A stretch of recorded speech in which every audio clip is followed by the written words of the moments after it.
Next question by one. What was the purpose in ancient times when reading the Torah for a meturgeman? Were there Jews from different parts of the world? Okay. So the midrash, the midrash Onkelos, or Targum Onkelos, it's called, many people think that, myself included at some point, that Onkelos wrote the Targum Onkelos, but that's actually not true. Uh, the Targum was actually given to us at Mount Sinai, but then many years later it was lost, and Onkelos, the convert, brought it back with his kedusha and wisdom that he had. He brought it back to the world, if you will. So now, what is in essence this Targum Onkelos? The biggest difference between Targum Onkelos versus, let's say, the commentary by Rashi is that while Rashi gives you details of commentary details, him and the Ramban and the Chizkuni and the Midrash Rabbah and all of these other midrashim, while they're giving you a lot of commentary about behind the scenes things that are happening that you're not perhaps reading clearly in the verses, that the Targum Onkelos is in essence explaining to you literally what's being said here. And that's in essence what we got at Mount Sinai. Because HaKadosh Baruch Hu's language, the way he speaks, is not the way people spoke. It's not the way we speak. Even if somebody is his first language is Hebrew, and even if he not only speaks Hebrew, but he knows Torah, if he's one of the Chachamim, he still doesn't speak like the Torah. He doesn't speak the same conversation like the Torah. He doesn't speak Sfat HaKodesh, because we don't speak that way. It's just not the way that we communicate. So many times, a person that does not know Sfat HaKodesh on a high level is not going to understand what is the literal translation, not commentary, but translation of what's being said here. Like, what is this actually saying here? Because it's God talking and it's not a human being, meaning that if it's God talking, we can't miss what he's saying. We have to know what he's trying to tell us here. Where if it's a person talking, if you don't want to pay attention, you don't necessarily have to. It's disrespectful, but nonetheless, it's not your life is not on the line like it would be if it's God talking.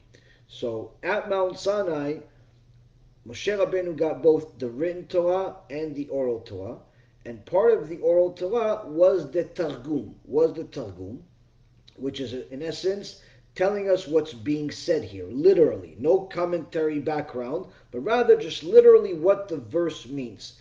So in previous generations, and really only until recent history, maybe the last 100 years or so, and there are some traditions like in Morocco that still do it to this day, in Yemen they still do it to this day, where when the Baal Koreh would read the Torah scroll in public, he would read a verse or a few verses and then stop, and then there would be a meturgeman, which is somebody else that would tell people what did he just say.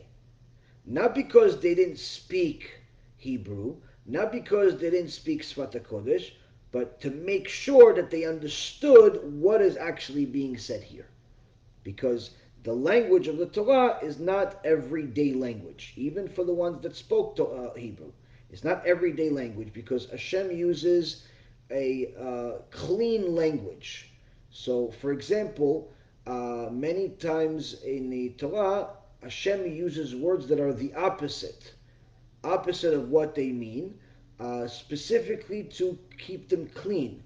Or, better yet, there is no words to describe the specific things in the world. For example, the male member or the female sex organ. There is no word in the Torah for it. There is no Torah.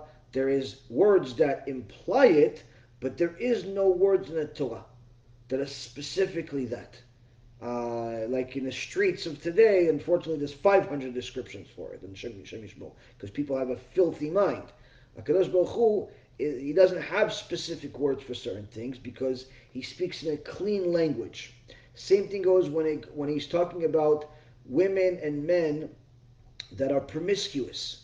So when he says that it's forbidden for a woman to be a promiscuous, he doesn't say it's forbidden for a woman to be a promiscuous, but he says it's forbidden for her to be kedisha.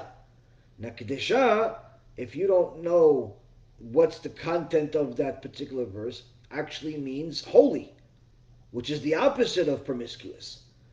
So Chachamim explained to us, obviously, it's not forbidden to be holy, but rather Kadosh Baruch Hu doesn't want to talk about his children in such a way, so he's in essence using the opposite of that word, the opposite of it.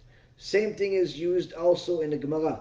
Many times in the Gemara, when it talks about Chas v'Shalom, that if Am Yisrael makes certain sins, they will get punished. What does it do? It does the opposite. It learned from Hashem.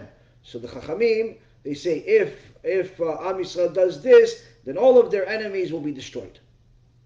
Now, of course, if Am Yisrael sins, all of their enemies are not going to be destroyed. But we don't want to write that Am Yisrael is going to be Chas v'Shalom destroyed. So that's what the Chachamim followed, in essence, their Father in heaven, and used the same format. So the Meturgeman, the translator, is not translating it from Hebrew to a different language necessarily, but rather is simply telling you what the verses mean in your day-to-day language.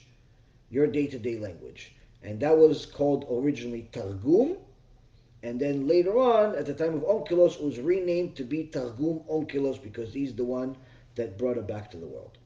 Hazak Baruch on the question. B'Shem Hashem Na'aseh v'Natzliach, we're very excited to offer you the new Bezrat Hashem app 3.0. It's a newer, faster app full of Torah, lots of Kedusha by the shiurim that we do, myself, Rav Ephraim, Rav Chaim, where you'll have also newer features where you're able to use the app while you're using other applications on your phone. You'll be able to share the lectures directly from the app. You'll be able to donate online and support our Kiruv and our Torah work that we're doing. And the most exciting feature is that you'll be able to actually ask questions directly on the app and get answers from the rabbis directly from the app. This is something unprecedented, and Baruch Hashem will be able to offer it. Thank you again for all of your support. Check it out. Make sure you have the kosher Torah that will re-energize your neshama each and every single day. Kol tu b'chava tzlacha.